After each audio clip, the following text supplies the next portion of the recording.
বঙ্গে এখন রাজনীতির নয়া কয়েনেজ, ভাগার রাজনীতি। হাওড়ার বেলগাছিয়ায় ধসের জেরে বিপত্তিতে মাঠে নেমে পড়েছে বিরোধীরা।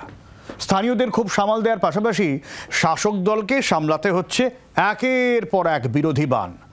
গতকাল শুভেন্দু অধিকারী আর আজ কংগ্রেসের শুভঙ্কর সরকার। ভাগার নিয়ে চর চর করে চড়ছে রাজনৈতিক চর্চা। তবে শুধু রাজনীতি দেখলে তো হবে না, বিপদটাও বুঝতে হবে। হাওড়ার ঘটনায় সেই বিপদ নিয়েও কিন্তু চর্চা শুরু হয়েছে। জেলায় জেলায় লুকিয়ে আছে এই ভাগার বিপদ। স্বাভাবিকভাবেই এই বিপদেও রাজনীতি, ভাগার রাজনীতি।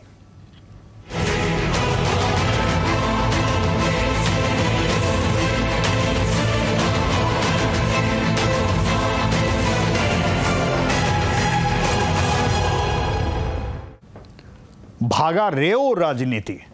জলের পাইপ ফাটা থেকে যে বিপত্তি শুরু হয়েছিল হাওড়ার বেলগাছিয়ার, সেই ঘটনার কেন্দ্রে এখন সেখানে থাকা ভাগার। আর সেই ভাগার নিয়ে দোষারোপ পাল্টা দোষারোপ। বিস্তীর্ণ এলাকা ধসে গিয়েছে, প্রায় 6টি পরিবার খোলা আকাশের নিচে রাত কাটাচ্ছেন, আর নেতারা আছেন রাজনীতিতে।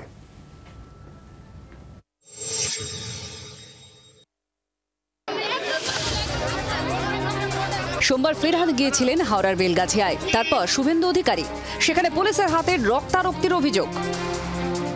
রাকিমকে খুশি করতে গোলাম মোর্তাজা করেছে, আর প্রবীণ ত্রিপাঠী, রাজীব কুমার লন্ডনে থাকা মদ ব্যবসায়ীর সঙ্গে ট্যুরে যাওয়া, ওদের মা মমতাকে খুশি করার জন্য বিরোধী দলনেতাকে রক্ত অভ্যেন করেছে যাতে মমতা খুশি হয়। মঙ্গলে ভাগার রাজনীতি নিয়ে মুখ খুললেন ফেরহাদ হাকিম। যারা ভাগারে চলে যাবে তারা ভাগার নিয়ে রাজনীতি করবে, তার কারণ বেশ নেই। কখনো হিন্দুত্ব নিয়ে লাপাচ্ছে, কখনো ভাগার নিয়ে লাপাচ্ছে। আসলে খুঁজতে পারছে না যে মমতা ব্যানার্জির প্রশাসনের ফলটা কোথায়, সেটা খুঁজে পাচ্ছে না।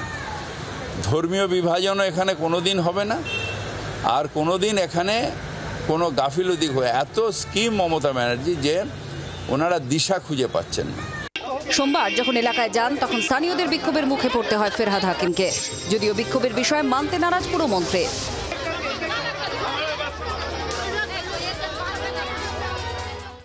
কোনো বিক্ষোভের মুখে পড়তে হয়নি, অত্যন্ত কর্ডিয়াল ভাষায় তাদের সাহায্য করতে আমি গেছি।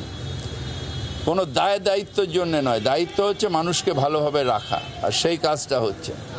অত্যন্ত ভালোভাবে কথা হয়েছে, তারা ভাই বোন হিসেবে আমার সাথে কথা বলেছে যে আপকা বহন হ্যাঁ, हम लोग को बचाइए, हम लोग जरूर बचाएगा। যাদের বাড়িতে ফাটল, বাড়ি ভেঙেছে, তাদের পুনর্বাসনের আশ্বাস দিয়েছেন ফেরহাদ হাকিম। আর তাই নিয়ে খোঁচা দিতে ছাড়েনি বিজেপি। তৃণমূল কংগ্রেসের কোনো অসুবিধা নেই। তৃণমূল কংগ্রেসের প্রতিশ্রুতি হচ্ছে চিপসের প্যাকেটের মতন, প্যাকেটটা বড়, ভেতরে জিনিস কম। ফলে এখন ওরা এই প্রতিশ্রুতি দিচ্ছে, দুদিন পরে সেই প্রতিশ্রুতির কয় অংশ পূর্ণ হবে সেটা সেই এলাকার মানুষই বুঝতে পারবে। ফলে ভাগার নিয়ে রাজনীতি জারি, যার ফলে নতুন করে হাওয়া দিতে এদিন ময়দানে কংগ্রেস, যদিও প্রদেশ কংগ্রেস সভাপতিকে আটকে দেওয়া হয়। নবান্নে থেকে যদি কোনো ঘ্রাণ অর্থাৎ কোনো গন্ধ না পাওয়া যায় যে হাওড়া জেলার 2টো লোকসভা, সেই 2টো লোকসভার ভেতরে এত বড় একটা ভাগার কি করেন মেম্বার অফ পার্লামেন্ট? আমরা বিক্ষোভ দেখাতে এখানে আসিনি, আমরা দেখাতে এসেছিলাম। এখন বিক্ষোভ দেখিয়ে কি হবে? রাজনীতির সুর চড়া, ফলে আবর্জনা সরিয়ে কোথায় কি হবে তাই নিয়ে এখন আলোচনা জারি প্রশাসনের অন্দরে। ব্যুরো রিপোর্ট, জি24 ঘন্টা। আর আজকে নয়, গতকাল থেকেই রাজনৈতিক তরজার পালে হাওয়া লাগতে শুরু করেছিল। ফেরহাদ হাকিম গতকাল যান বেলগাছিয়ার ওই ঘটনাস্থলে, তারপর যান শুভেন্দু অধিকারী। সেখান থেকেই রাজনীতির পারদ উঠতে শুরু করেছিল চড়চড় করে।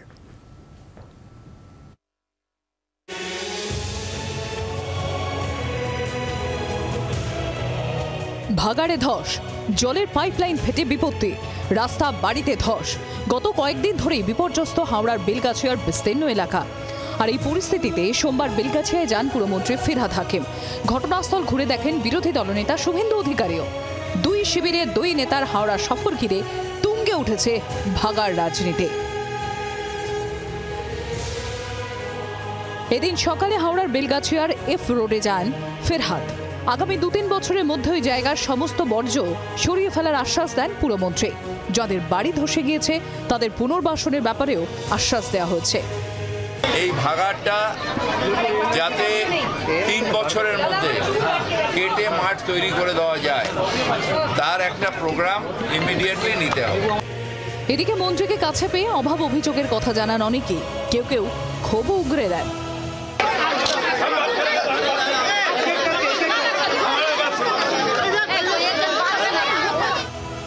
ফিরহাদ পেরোনোর পর ঘটনাস্থলে যান শুভেন্দু অধিকারী। এলাকায় ঘুরে ঘুরে স্থানীয়দের সঙ্গে কথা বলেন। বিপর্যয়ের জন্য রাজ্য প্রশাসনকেই কাঠগড়ায় তুললেন বিরোধী দলনেতা। আমরা কাল থেকে রিলিফ ক্যাম্প চালাচ্ছি। আমরা প্রত্যেক বাড়িতে যতক্ষণ না ওয়াটার কানেকশন হচ্ছে 20 লিটার করে পানীয় জল দেব সিদ্ধান্ত নিয়েছি।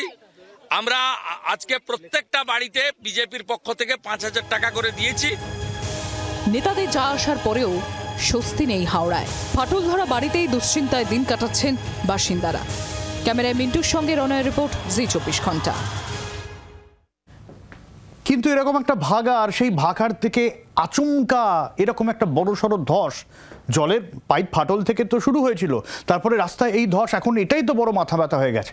কেন হাওড়ায় এই ধরনের ঘটনা ঘটলো তার একটা ব্যাখ্যা দিয়েছেন আবহবিদ সুজীব কর। শুনুন। উত্তর হাওড়ার যে অঞ্চলটাতে বেলগাছিয়া অবস্থান করছে সেটা অতীতে কিন্তু বেশ কিছু জলধারার প্রবাহ পথ হিসেবে অবস্থান করত। এই আলটিমেটলি কিন্তু মাটির তলা থেকে প্রচুর পরিমাণে পলিরাশি সরে গেছে, ফলে এই অঞ্চলে মাটির তলায় প্রচুর পরিমাণে ফাঁপা ভূমিভাগ রয়েছে। যে অঞ্চলটাতে ভাগাড় রয়েছে সেই ভাগাড়ে পচা গলা যে সমস্ত দেহগুলো বা যে সমস্ত আবর্জনার স্তূপ জমে আছে সেখান থেকে সৃষ্টি হওয়া মিথেন গ্যাস অত্যন্ত দ্রুত গতিতে মাটির মধ্যে প্রবেশ করছে এবং সবটাকে মিলিয়ে মাটির তলায় আলটিমেটলি কিন্তু একটা বড় ফাঁকা স্পেস, সেখানে জমা হয়েছে প্রচুর পরিমাণে মিথেন গ্যাস। সুতরাং এই অঞ্চল থেকে ভাগাড়কে যদি না সরানো হয় তাহলে অদূর ভবিষ্যতে আরো বড়সড় বিপর্যয় ঘটতে পারে। আর এই হাওড়ার পরিস্থিতিতে আজ টনক নড়েছে সকলের, কিন্তু জেলায় জেলায় নানান জায়গায় একই সমস্যা। আর বলতে গেলে শুরুতেই বলতে হয় শিলিগুড়ির কথা। সেখানে ডাম্পিং গ্রাউন্ড নিয়ে অভিযোগ কিন্তু আজকের নয়। হাওড়ার ঘটনার জেরে নতুন করে ভাগার রাজনীতির হাওয়া লেগে গিয়েছে সেখানেও।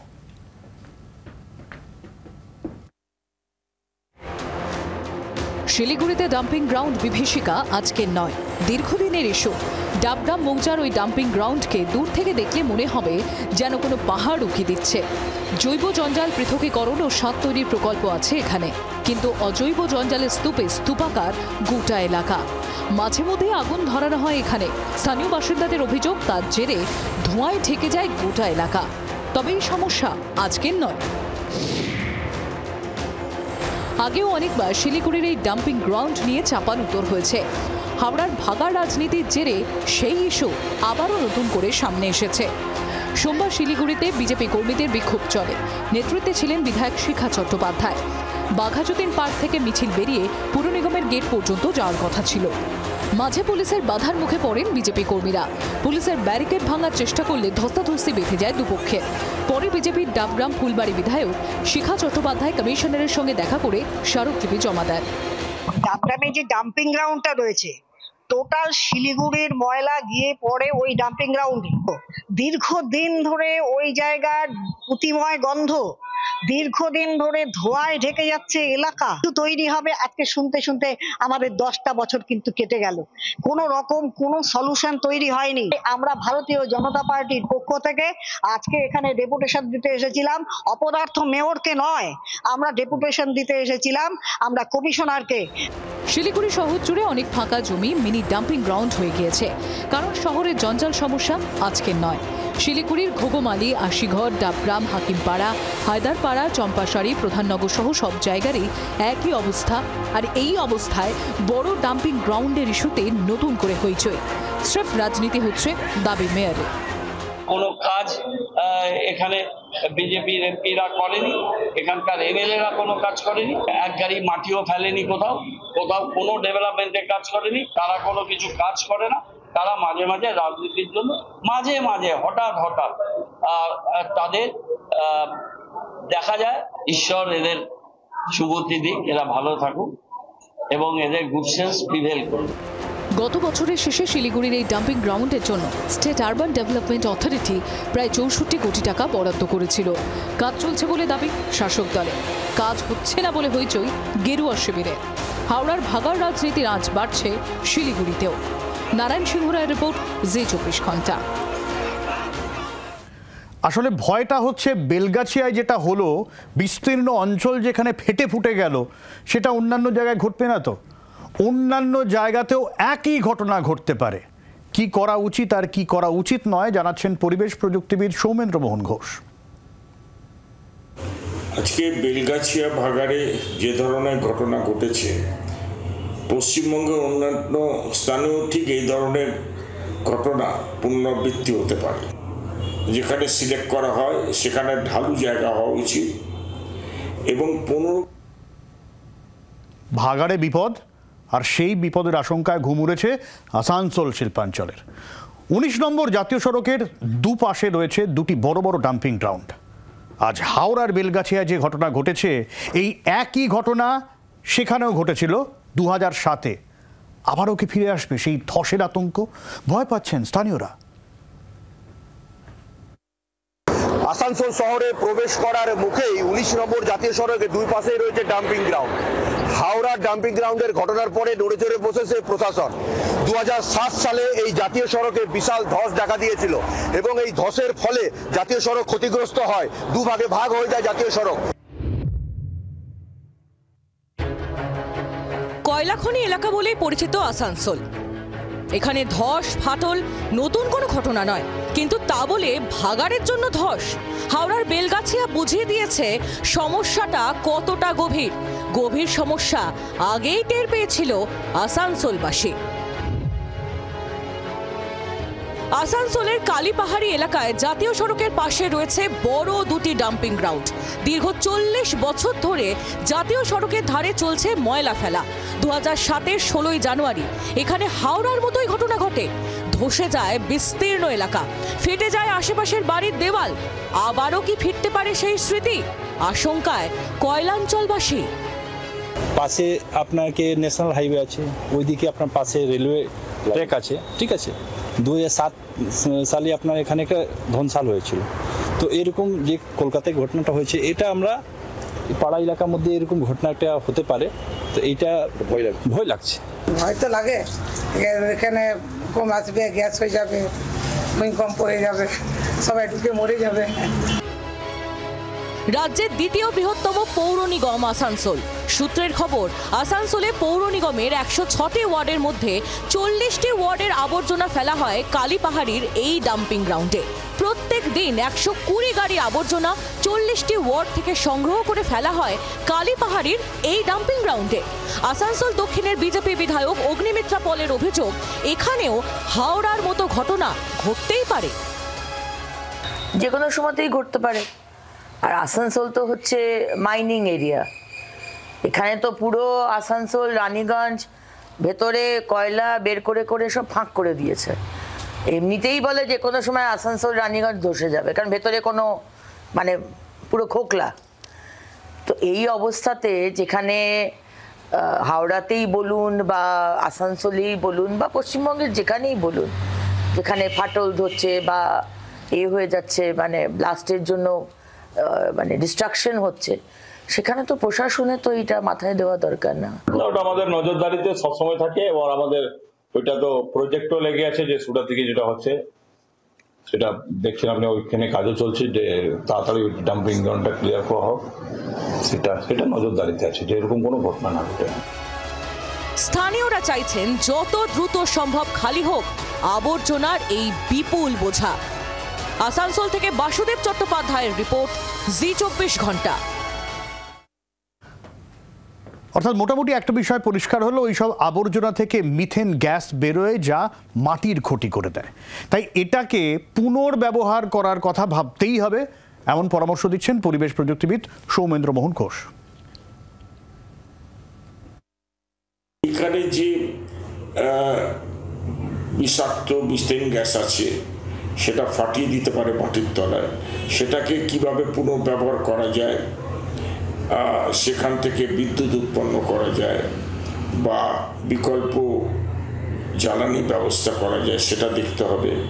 কিভাবে এখান থেকে ফার্টিলাইজার তৈরি করা যায় সেটাও দেখা দরকার, কিন্তু সেটা বায়ো ফার্টিলাইজার হওয়া দরকার, কারণ অর্গানিক ইনঅর্গানিক সব মিশে যাচ্ছে, এগুলোকে সেগ্রিগেট করা যাচ্ছে না। তো যতক্ষণ না সেগ্রিগেট হবে ততক্ষণ এটা পুনর্ব্যবহার যোগ্য হবে না বা রিইউজ রিসাইকেল এগুলো করা যাবে না। রিইউজ রিসাইকেল যদি না করা যায় তাহলে আজকে 50 ফুট আছে, কালকে 100 ফুট উঁচু হবে, পরশু দিন 150 ফুট উঁচু হবে, তারপর ধস নামবে।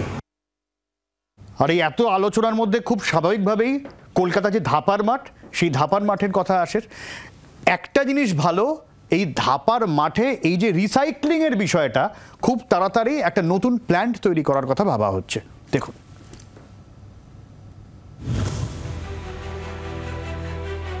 আগে বাসে চেপে গেলেও নাকে রুমাল চেপে ধরতে হতো, চোখ বন্ধ করে বলে দেওয়া যেত এই স্টপেজের নাম ধাপা। এখন দুর্গন্ধ কমেছে ঠিকই, কিন্তু বেড়েছে দূষণের দাপট। জমে থাকা পাহাড় প্রমাণ কঠিন বর্জ্য বিষিয়ে দিচ্ছে পরিবেশকে। ভয়ঙ্কর বিপদের মুখোমুখি দাঁড়িয়ে শহর কলকাতা। সংকট মেটাতে বছর 2 আগে পরিকল্পনা করা হয় জঞ্জাল মুক্ত করার। হাওড়ার বেলগাছিয়ায় ধসের পরই কাজে গতি এসেছে। ধাপার পাহাড় কাটতে উদ্যোগ নেওয়া হয়েছে, তৈরি হবে নয়া প্ল্যান্ট।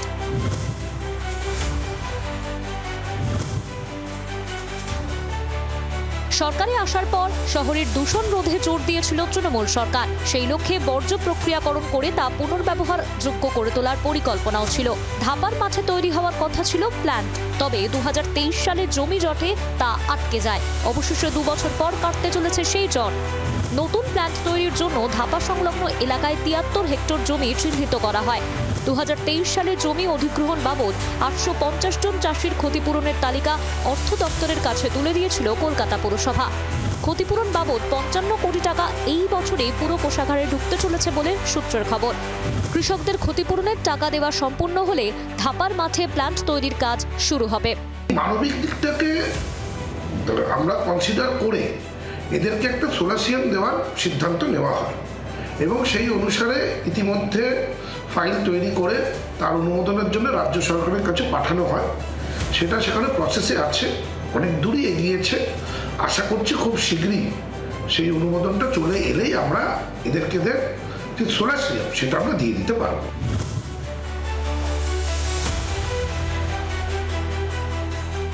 2025-এর শেষের দিকেই এই প্ল্যান্ট শুরু হয়ে যেতে পারে বলে মনে করছে কলকাতা পুরসভা।